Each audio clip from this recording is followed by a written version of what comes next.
Muy buenos días. Volvemos a tener hoy el gusto de tener con nosotros en el programa de Fogón en Fogón a un coleccionista insigne, Jorge Helft.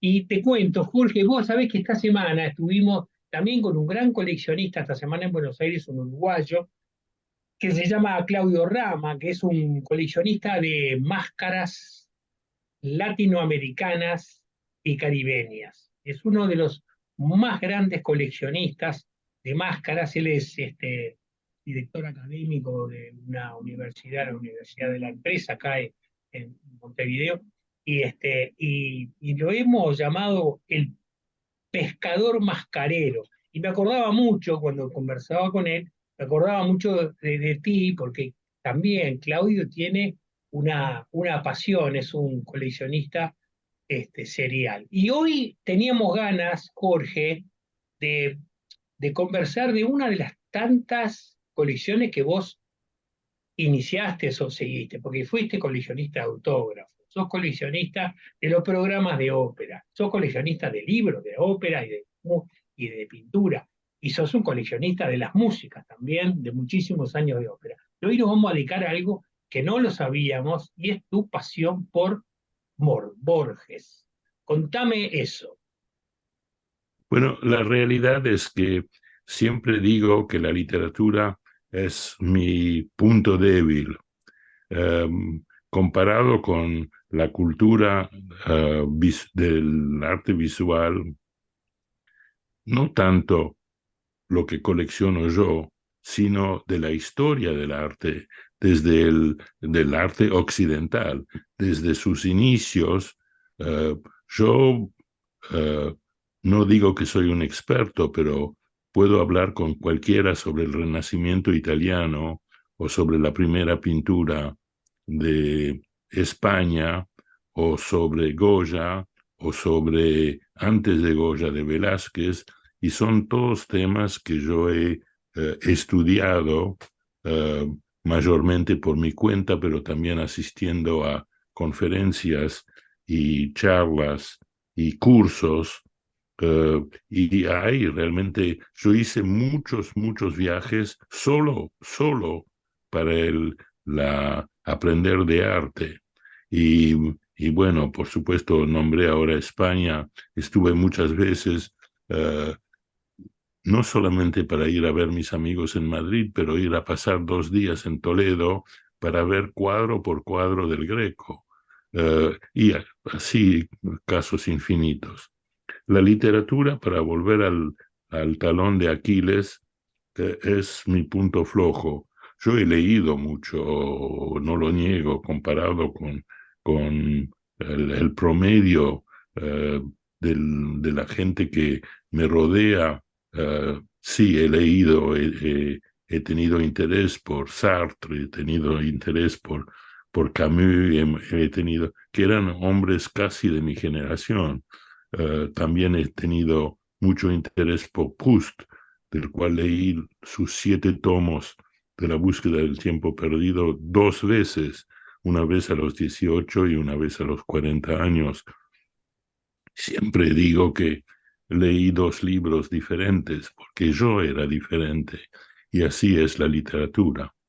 Eh, Borges, bueno, por supuesto lo conocía, lo veía ma- bastante a menudo, porque Borges a la tarde, en un par de horas, se iba a sentar en como un huequito que había en la vidriera de su librero, en el pasaje que iba de Florida a Maipú, una galería de negocios, y su librero estaba allí.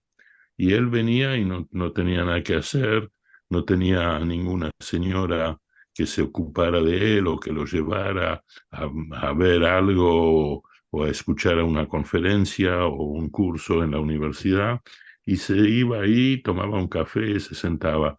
Y uno lo veía, Dios mío, aquí está Borges. Pero más que esto, leí 2 o 3 obras de él y no le di mayor importancia. El día en que abro La Nación y veo que Borges se ha muerto el día anterior en Ginebra, pensé por mi cuenta, ¿qué va a pasar ahora con la obra de Borges? Y es una pregunta que yo no supe contestar. Pensé aquí en Buenos Aires, donde ha vivido la mayor parte de su vida, ¿qué habrá de Borges? ¿Qué habrá en Montevideo que tanto apreció? ¿Qué hubo en Ginebra? ¿Qué habrá en Ginebra o en Madrid? O en universidades norteamericanas. Y son preguntas que no supe contestar. Y lo estuve pensando, no me acuerdo, 2, 3, 4 días, y lo llamé a mi amigo que en esos años era tal vez mi mejor amigo, Daniel Martínez, que le dedicó toda su vida al Museo Nacional de Bellas Artes en Buenos Aires, y en ese momento, desde hace bastantes años, por lo menos desde eh, el, el momento en que empezó a cometer menos violencias la dictadura, era como subdirector del museo. No tenía el cargo, pero era el asistente principal del director. Y en ese momento, 1986, um, el equipo del Museo de Bellas Artes era un equipo de lujo. Um, Estaba Sami Oliver de director, con Daniel Martínez al lado de él como un tipo de subdirector. Como curador principal estaba Samuel Paz, y como asistente habíamos ido a la Facultad de Filosofía y Letras y habíamos elegido un brillante egresado que estaba por egresar, que era Marcelo Pacheco. Y yo iba mucho allí, pasaba muchos tiempos en las oficinas discutiendo, viendo, hablando de proyectos.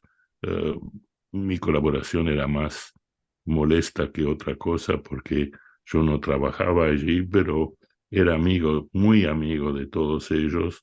Y bueno, y entonces a Daniel lo cité, le dije, vamos a tomar un café, y le conté mi duda. Y me dijo, ¿por qué no te pones a coleccionar Borges? En todas las librerías hay cosas de Borges, hay cosas que eh, tienen mucha importancia y a las cuales nadie le da la importancia que tiene, nadie le da eh, realmente la jerarquía que merece. Y yo le dije, sí, pero meterme en otra colección, seguramente necesitaré recursos de los cuales algo tengo, pero no para meterme en una cosa tan vasta, tan grande. Me dijo, no, mira, te llevo la semana que viene a ver un amigo mío que es librero, que es uruguayo, pero que está trabajando en Buenos Aires desde hace muchos años, y, y él se ha interesado siempre por Borges, como la mayoría de los libreros eh, de punta que tenemos en esta ciudad, y hablemos con él, vamos a tomar un café con él. Él era Washington Pereira, era un uruguayo instalado en Buenos Aires después de haber tenido una librería en Montevideo, pero por las perspectivas mayores que ofrecía en ese momento Buenos Aires, se había radicado allí. Bueno, fuimos a tomar un café con Washington, que yo lo conocía de vista, pero no más que eso. Y por supuesto, él como librero, con ganas de vender, eh, entre nosotros, todo lo que él llegaba a ganar, lo jugaba en las carreras en Palermo. eh, era, También chupaba cierta cantidad de alcohol que lo sobrepasaba, pero era un gran conocedor de lo que estaba disponible en Buenos Aires, como libros antiguos europeos y toda la literatura argentina y uruguaya, por supuesto. Y él me insistió y me dijo, mira, para empezar, puedes empezar hoy. Aquí tengo en la librería un, un comienzo de una colección, un comienzo eh, pequeño, pero por lo que es Borges, que nadie colecciona, es importante. Y hay unos 60 obras, de los cuales algunas primeras ediciones, algunas cosas lindas, una página manuscrita de un poema, y no me acuerdo. Y eso yo estoy pidiendo $5.000 para para que el comprador haga un buen negocio. Y yo te recomiendo, cómpramelo, ponelo en una estantería en tu casa y olvídate. Y a lo mejor no coleccionas Borges. Y dentro de 5 o 10 años me vas a decir, fuiste vos que me incentivó a comprar esto y vale 10 veces más. Bueno, daba para pensar, por supuesto, eran las palabras de un vendedor que le gustaría cobrar algo y, y bueno, y lo pensé. Y llegué a una conclusión positiva.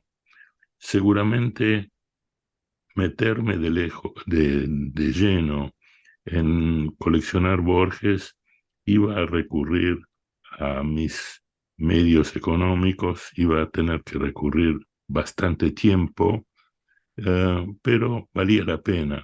Borges era el más grande, posiblemente el más grande de todo Sudamérica, de todo Latinoamérica, de su tiempo, y, y bueno, era argentino y aparentemente no había coleccionista de Borges, cosa que me parecía rarísimo, pero bueno, las semanas siguientes sí seguí con averiguaciones.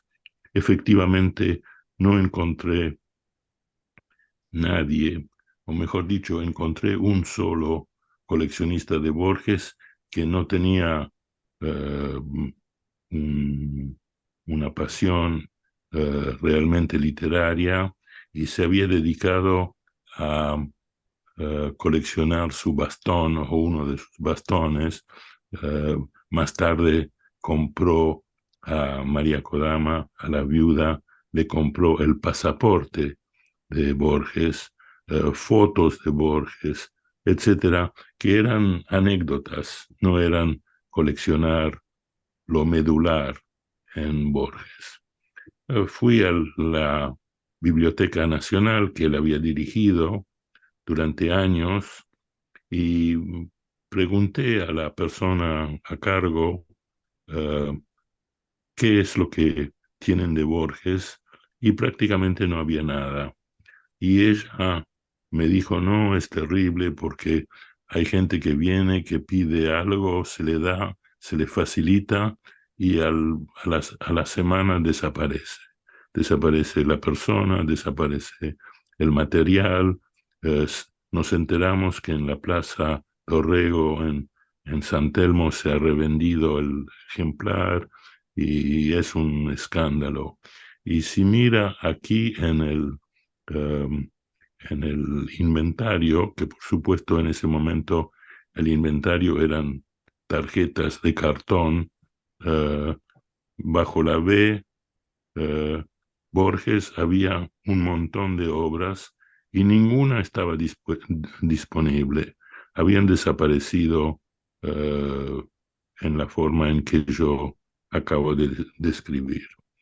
Después fui a la universidad donde él había enseñado durante tantos años y ellos en la biblioteca y en las aulas y los profesores no había nada de importancia. Después fui a la biblioteca municipal donde él fue a parar cuando Perón por venganza a un antiperonista, lo mandó a ser encargado de aves y huevos, y él se refugió en una biblioteca municipal en un barrio un poco lejano, y ahí tampoco no había nada. Entonces dije, bueno, hay un espacio y ese espacio voy a tratar de llenarlo. Y me dijeron, bueno, hay que avisar, aquí hay 3 o 4 libreros de real jerarquía. Uno es Washington Pereira, que ya lo conociste. El otro también es uruguayo. Me va a volver el nombre enseguida. Um, Era muy amigo mío, pero Pero me falta. mientras te acordás del nombre, recordemos que Washington Pereira fue muy famoso porque era hijo de un obrero frigorífico, vendía Sí, libros en Tristán Narvaja, era anarquista, después se hizo comunista, y era un hombre que llegó acá creo que en 78, 80, fue mítico todo el trabajo de él, porque después quiso vender parte de su librería, que creo que se llamaba Colonial, y el Estado no le terminó pagando, terminó en un desastre, pobre. y todo eso lo viví muy de cerca. El otro uruguayo muy, muy simpático y mucho más serio que Washington era Breitfeld. Breitfeld, eh, también seguido 10 años después por su hijo mayor, que hoy tiene la librería. En realidad no tenía librería en la calle, sino que tenía un depósito en la calle Bustamante, entre Arenales y Santa Fe, donde yo iba mucho, y él tenía Borges. Después estaba en la calle Suipacha, casi Lavalle, Casares, un encanto de persona, eh, donde también mm, establecí un lazo de amistad muy grande con él. Y puede ser que haya habido uno más. Bueno, les contacté, les pregunté lo que tenían de Borges, lo poco que tenían lo compré. Eh, Todo, debo decir, entre nosotros me parecía extremadamente barato. Eh, Habían manuscritos, pocos, pero una página de Borges valía lo que valían 3 libros, y eran cosas únicas, importantísimas. Y después dije, bueno, si me meto en esto serio y he adquirido algunas cosas, eh, y mientras estaba elucubrando estas ideas, me avisaron de Nueva York que Sotheby's vendía un lote de Borges, que le estaban dando mucha manija, eh, porque Borges era más famoso por su muerte que durante los años en que vivía, sobre todo para un mercado totalmente internacional y alejado de la Argentina, como podía ser Sotheby's. Y bueno, hablé con el director de la parte de libros. Por supuesto, conocía muy bien la gente de arte, conocía muy bien la representante en Buenos Aires. Sotheby's había sido proveedor de mi padre y de mi abuelo, así que yo era conocido en la casa, y pregunté por el lote. El lote estaba hecho de 147 ítems, entre los cuales habían cosas únicas, importantísimas, y otras eh, mucho más banales. Y le pregunté cómo era la cuestión. Me dijeron, es uno de los lotes donde estamos teniendo el mayor interés por parte de universidades norteamericanas. Le hemos puesto una estimación de 30 a 40 mil dólares, pero esto se va a superar y mucho. Yo le dije, bueno, está bien, tomo nota y les pido por ahora un detalle minucioso de todo lo que contiene su lote, mucho más de lo que figura en el catálogo, que el catálogo me lo va a mandar hoy su representante en Buenos Aires, Adela Casal, y, y quiero que una semana antes del remate me hagan un informe de cómo anda el interés por el lote. Y otra vez quiero ese mismo informe 24 horas antes del remate mismo. Bueno, pasó el tiempo, estábamos hablando de 2 o 3 meses y llegó el primer informe que había un interés espectacular, que lo tenían que sacar de las vitrinas en el salón donde mostraban lo que iban a vender en ese remate y que se discutía con los expertos de los más grandes universidades de Texas, de Harvard, de California, etc. Y yo dije, está bien, muchas gracias. Y quiero dentro de una semana otro informe. Y pasó la semana y un día antes del remate vino otro informe que creo que lo tiré, pero lo tiré porque me dio vergüenza. Pero en fin, fue eufórico. Y bueno, pedí una línea telefónica para seguir el remate y eventualmente empujar. Y me llamó la chica y me dijo, ahora el próximo lote es el lote que a usted le interesa, número tal, qué sé yo, bla, bla, bla, bla. Y vino el rematador y, contrariamente a otros lotes, habló durante 5 minutos de la unicidad de lo que ofrecían, que era un tesoro absoluto y qué sé yo, y cuál es cuánto me ofrecen. Y la chica me dice, bueno, ¿a usted le interesa? Es este, le otro, ¿cuánto pujamos? Le dije, mire, señorita, no se caliente, yo compro arte así desde hace 50 años, por ahora no tengo apuro, quiero ver lo que va a pasar. Sí, pero se va a ir, no, sí, yo sé lo que va a pasar, no tengo el televisor porque no existía en ese tiempo ni internet ni nada, pero lo escucho al rematador siguiendo hablando del lote y que la estimación es muy baja y que seguramente vale mucho más. ¿Y quién dice? Y siguió el silencio absoluto. Entonces llegó un momento en que dijo, es una cosa increíble, nunca me ha pasado, no veo ningún interés, nadie puja nada, hemos tratado de interesar a la gente con una estimación baja y ni siquiera hay una oferta. Entonces yo le dije, si aquí tengo interés, dígale quiero saber cuál es la base. Entonces le repite, y el otro dice, el señor debe saber que nosotros no divulgamos nunca las bases de lo mínimo a lo cual podemos vender. Yo dije, me parece una contestación un poco bizantina, pujo $1.000. Entonces la chica dice, aquí tengo una oferta por $1.000. El otro casi se desmaya, dice, pero estamos todos locos, $1.000 no es nada.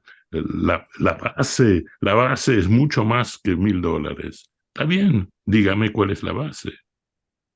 Entonces, claro, estaban eh, discutiendo con un profesional en otro ramo, pero bueno, entonces yo le dije, bueno, sí, dígame en qué base. Entonces dice, mire, no estoy autorizado, pero eh, aunque estimo como punto de partida, pero vale muchísimo más, 30 a 40 mil dólares, no puedo vender debajo de $20.000. Le dije, está bien, ofrezco $20.000.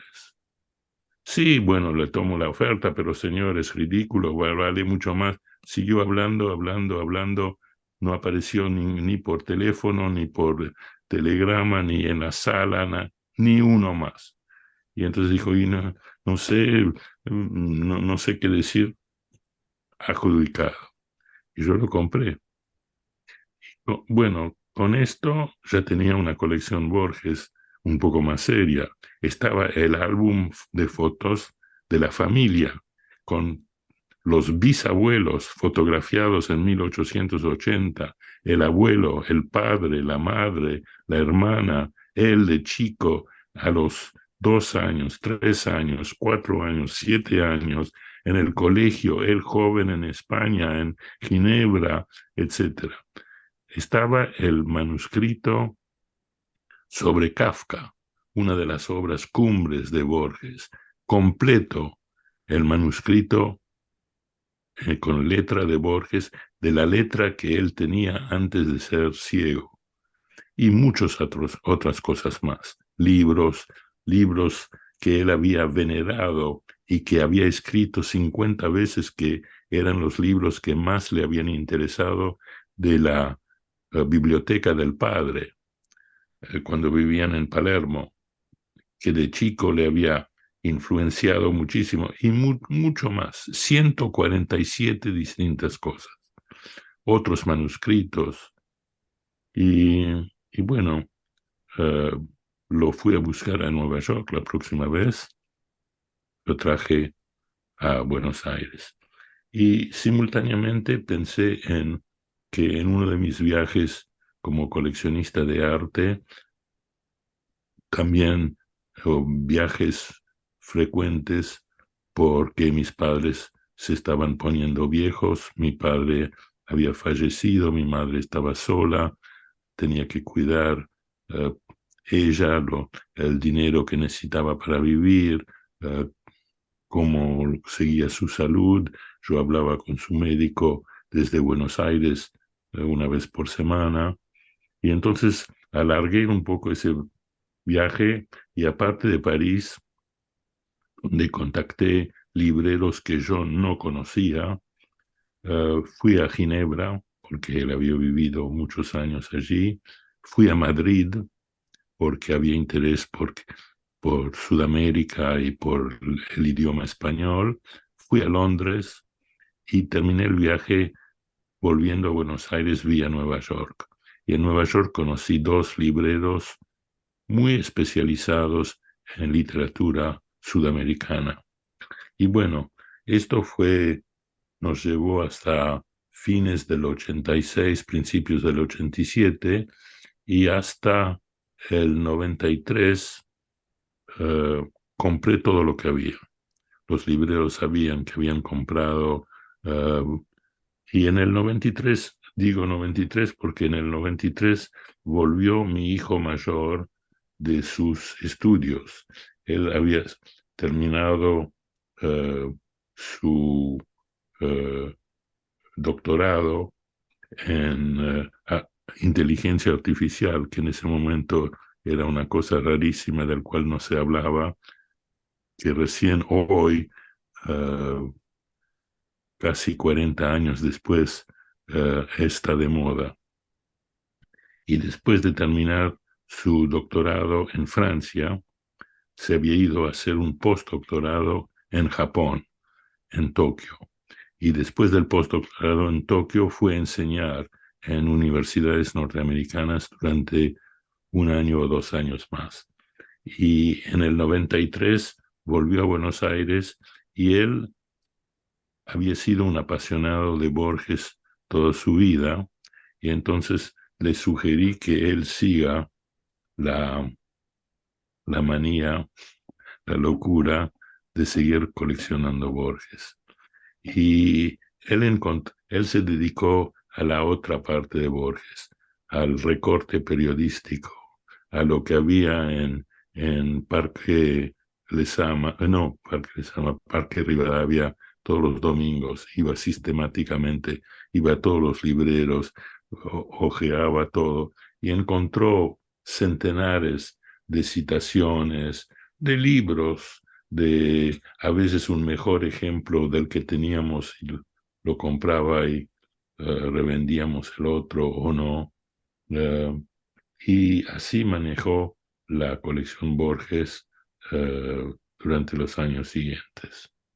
Qué bárbaro, Y qué lindo. Así que es una historia que se continúa esta, ¿no? Con tu hijo. no, no, no, él ahora hemos decidido vender la colección y él Ah, encontró al principio un comprador, pero no, no se puede todavía divulgar. qué bueno, pero Pero digamos, durante todos estos años fueron disfrutando, ¿no? De acopiar esto y de ir profundizando en una figura tan sí, clave, ¿no?